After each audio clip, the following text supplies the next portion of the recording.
Assalomu alaykum azizlar. Bugun sizlar bilan ushbu videomiz orqali Amerikan kanali to'g'ri ochish, Amerikan kanali to'g'ri yuritish va eng muhimi hech kim aytmagan sirlardan bittasi Amerikan kanalimizga joylashuvga AQShni belgilab qo'yishni o'rganamiz.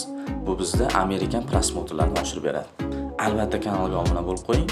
Eng sifatli kontentlar, eng sifatli kerakli bo'lgan videolar faqatgina bizda. Unda biz videoni boshladik. Bizga birinchi bo'lib kanal kerak bo'ladi. Oddiygina hamma kanallardagi oddiy bitta kanal ochasiz. Boshqacha tarzda ochilmaydi. Xuddi o'sha tarzda oddiy bitta bizga kanal kerak bo'ladi. Mana masalan bizda bitta oddiy kanal. Ko'rishingiz mumkin, hech narsa sozlanmagan. Birinchi navbatda biz mana shu qalamchani ustiga bosamiz. Mana ko'ryapsiz, mana bu yerda qalamcha turibdi. Shuni ustiga bosamiz va kanalimiz sozlamalariga hamma narsani ingliz tilida yozamiz. Mana bu yerda turgan narsalar hammasi tahrirlash uchun kanalimizning narsalari. Hammasiga ingliz tilida kiritishimiz kerak. Masalan, nomiga kanalimizning nomiga oid ingliz tilida nom berishimiz kerak. Masalan, My Talking Tone deb yozib qo'yishimiz mumkin. Shu yerda ko'rib turgan barchasini ingliz tilida kiritishimiz kerak. Mana bu tavsif degan joyiga ham ingliz tilida ma'lumotlarni kiritishimiz kerak.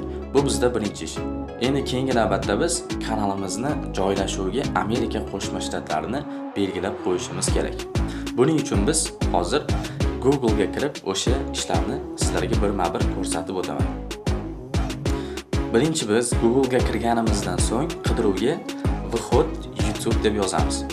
Vhod YouTube. Mana ko'rishingiz mumkin. Qidiruvga shunday qidiruv beramiz. Birinchida turgani ustiga bosamiz. Mana YouTube ni belgisi turibdi. Mana shu saytga kirishimiz kerak. Shuni ustiga bosamiz va bizda YouTube ga o'tadi. Yana qaytadan Google da oyna ochiladi. Xuddi sizda ham shunday oyna ochilishi kerak. Keyingi navbatda biz mana ko'rishingiz mumkin, tepada kanalimiz belgisi turibdi. Ana shu kanalimiz belgisini ustiga bosamiz. Va keyingi navbatda biz sozlamalarni sizga ko'rsatib o'taman. Mamlakat degan joyiga AQSh degan joyni belgilab qo'yamiz. Keyingi navbatda til degan joyiga o'zbek tilini belgilashimiz kerak. Shuna ikkita narsani belgilaymiz. Shundan so'ng ijodkor studiyasiga o'tamiz. Ikkita narsani belgilaymiz, o'zbek tili va mamlakatga AQSh. Ijodkor studiyasiga o'tamiz. Mana biz ijodkor studiyasining ustiga bosdik va bizda xuddi shunaqa oyna ochiladi. Endi keyingi navbatda ko'rsangiz, chap tomonda pastki qismda bizda kanal nastroykasi tugmasi turibdi. Mana chap tomonda pastki qismda. Ana shu yerdan bizda nastroykalar, bir nechta nastroykalarni sozlashimiz kerak. Shu tugmani ustiga bosamiz va bizda shunaqa oyna ochiladi. Biz bu yerga birinchi navbatda Amerika Qo'shma Shtatlari valyutani belgilang degan AQSh dollarini belgilab qo'yishni maslahat beraman. Keyingi navbatda kanal degan joyi bor. O'sha joyga o'tamiz. Bu joydan biz bir nechta sozlamalarni ko'rishimiz mumkin. Kanal degan joyiga o'tganimizda yaqinlashtirib ko'rsataman. Joylashgan mamlakat. Mana shu joyiga biz Amerika Qo'shma Shtatlarini kiritib qo'yishimiz kerak. Va shuni kiritganimizdan so'ng bizda YouTube studioda ham monetizatsiya bo'limi ochiladi. Bundan pastroqda kanalimizdan qidirganda qanday iboralar bilan bizning kanalimiz topib olinadi. Kanalimizga mos iboralarni kiritib tashlaymiz. Mana shu joyga 500 ta 600 ta harfdan iborat so'zlarni kiritib tashlashni maslahat beraman. Keyingi navbatda biz yuklash sozlamalari degan joyga o'tamiz. Mana shu joyda bizda eng kerakli narsalar mavjud. Kengaytirilgan sozlamalar ustiga bosamiz. Birma-bir sizga ko'rsatib o'taman. Yuklash sozlamalari, kengaytirilgan sozlamalar. Shundan so'ng biz mana bu joyga video tili degan joy bor. Ingliz tilini belgilab qo'yishingiz kerak. Bundan ham yana bitta pastki qismda joylashgan mamlakat degan narsa bor.